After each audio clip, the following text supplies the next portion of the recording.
So, after apartheid ended in 1994, South Africa became a popular destination for people seeking work, safety, and a better life.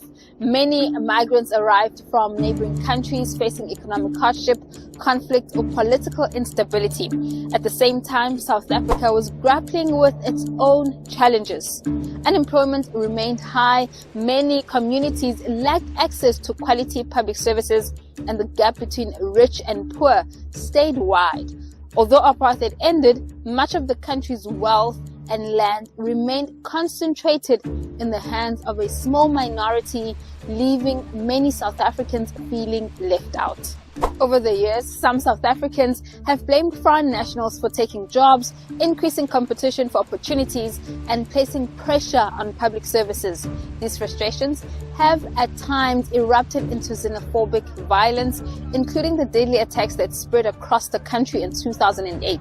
More recently, anti-immigration protests have focused on undocumented migrants. Protest leaders say their concerns are about illegal immigration rather than foreign nationals in general, and argue that corruption and weak border controls have worsened the problem.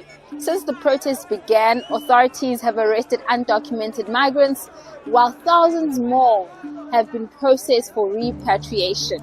The latest wave of anti-immigration protests was partly sparked by a cultural ceremony in the Eastern Cape. South Africa was made for South Africans. If you're born in South Africa belongs to you. If you're not born in South Africa, your country belongs to you. So you're coming to Caesar's land and want to take Caesar's things from Caesar. Do you expect Caesar not to react? Like how they are doing here? You can never go to Malawi or Zimbabwe just easy, but they're coming here easily. Because of what? There is no law. Today we came to stand up and say South Africa must come back to South Africa. We are not fighting with anyone, but if you are a foreigner, go back home. We are sick and tired. So there was a time, a couple of people, so we don't know them, we don't know where they're from. They came there, wanted to put shacks. So us as a community, we mobilized and told them, no, we can't have shacks here. This is a wetland, this is a place for nature. You can't live here. So we don't know who we should talk to, we don't know who we should tell.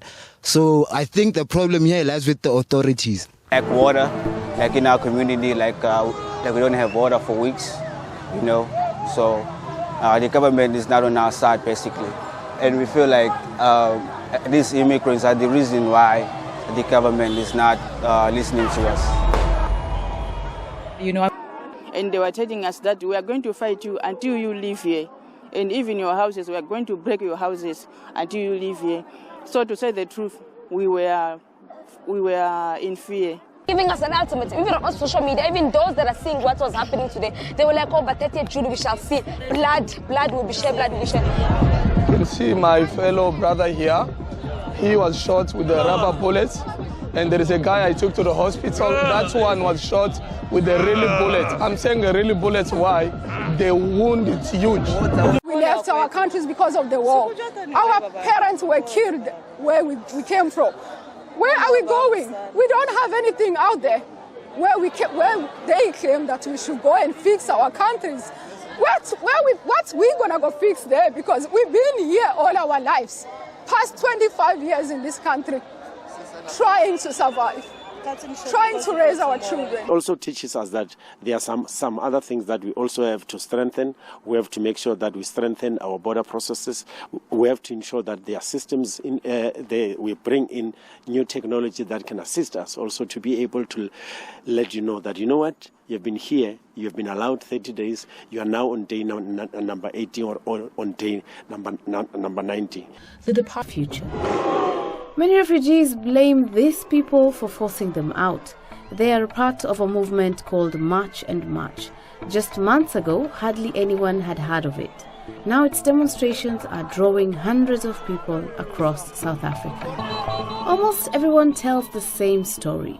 No jobs, failing public services, a government that has stopped listening. Understand specific words, they might not look a specific way, so it's been very scary, I think, for everyone, migrants and South Africans, and I think that because everyone is scared, no one knows what to do. And relate this issue to apartheid. I feel like right now what is happening is more of black people acting in the position of white during apartheid era, because back then, of course, South Africans did not have power. Right now that, yes, South Africans have a certain amount of power, and because they cannot give back the favor to the whites, now they're doing it to the blacks. There are certain areas you cannot pass that. Happen tomorrow, because now these people already know where we are. They're outside there. They don't even want to leave. Even the refugee social services close the doors for us. Most of them are not even here.